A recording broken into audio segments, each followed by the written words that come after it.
ఈరోజు మామిడికాయలు హార్వెస్ట్ చేసేది పిన్ని కూతురు యాపిల్ అండ్ ఉషా. ఆ పెద్ద పెద్ద బేసిన్లు పెట్టుకొని రెడీ అయిపోయారు. చూడండి ఎంత చక్కగా మామిడి తోటలోకి వచ్చేసారు. మేము ఇంతకుముందు మే ఫస్ట్ వీక్లో మామిడి పండ్లు కోసాం కదా, మామిడి పండ్లు సపోటాలు. ఇప్పుడు మళ్ళీ మే ఎండింగ్కి వచ్చేసింది. మామిడి పండ్లు అన్నీ కూడా అయిపోతున్నాయి. మేము లాస్ట్ టైం కోసినప్పుడే యాపిల్ ఉషా మాట్లాడండి, మొత్తం నేనే మాట్లాడేస్తున్నాను. ఇంకా అలాగా ఏంటి, ఏం కొందాం, ఏం కోసేద్దామని వెళ్తున్నారు ఇద్దరు? అన్నీ కోసేస్తారా? ఇదిగోండి ఒక మామిడి చెట్టు దగ్గరకు వచ్చారు. వావ్, అసలు ఈ పండ్లు భలే ఉన్నాయి. అసలు రసాలు మేము పోయినసారి కూడా దాదాపు 200 వరకు మామిడి పండ్లు కోసాము. సపోటాలు కూడా చాలా కోసాము. అప్పుడు ఈ చిన్న చిన్న మ్యాంగోస్ తీసుకెళ్ళామన్నమాట. వీటిని పండూరి వెరైటీ అంటారంట, గోవా మ్యాంగో అంటారు. ఒక్కొక్కళ్ళు ఒక్కో పేరు చెప్తూ ఉన్నారు. ఉషా మీరిద్దరు మాట్లాడండి, నేనే మాట్లాడడం అయిపోతుంది. యాపిల్ ఏం చేయాలనుకుంటున్నావు? ఇప్పుడు పెద్ద పెద్ద బేసిన్లు పట్టుకొని వచ్చారు. ఉషా ఫొటోస్ బాగున్నాయని ఫొటోస్ దిగుతుంది.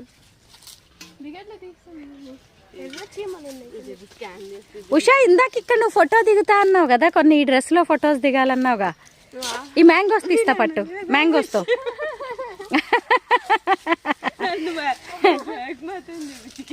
అదిగోండి ఇద్దరు ఇలా చెరొక వైపు ఉండండి. ఇద్దరు చూసారా మామిడి పండ్లు బాగున్నాయి, ఈ పండూరి వెరైటీ అని చెప్పి ఇక్కడ ఫొటోస్ దిగుతున్నారు ఇద్దరు పిన్ని కూతురు.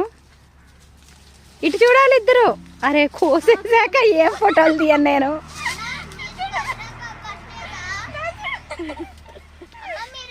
ఇదిగోండి మా నిక్కీ కూడా వచ్చేసాడు. నిక్కీ రా, నువ్వు కూడా వచ్చేసి మామిడి పండ్లు కోయి చాలా ఉన్నాయి.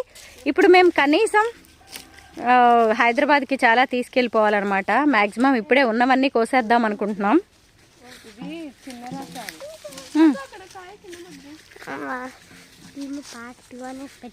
ఓకే, ఎర్ర చీమల ఎఫెక్ట్ ఎక్కువగా ఉంటుంది మామిడి చెట్లకి. మా చెట్ల నిండా మామిడికి మొత్తం. వావ్, ఎస్ ఉషా అలాగే ఉండ, ఫోటో కొడతా.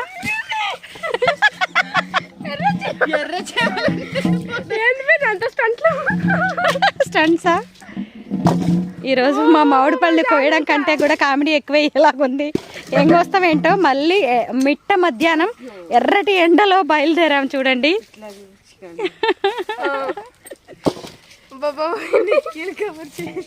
ఎక్కడికి వెళ్తున్నావు ఉషా? అక్కడ నేను ఒక పండు ఆడకాయ చూసాను, కానీ పైన ఉంది. అరే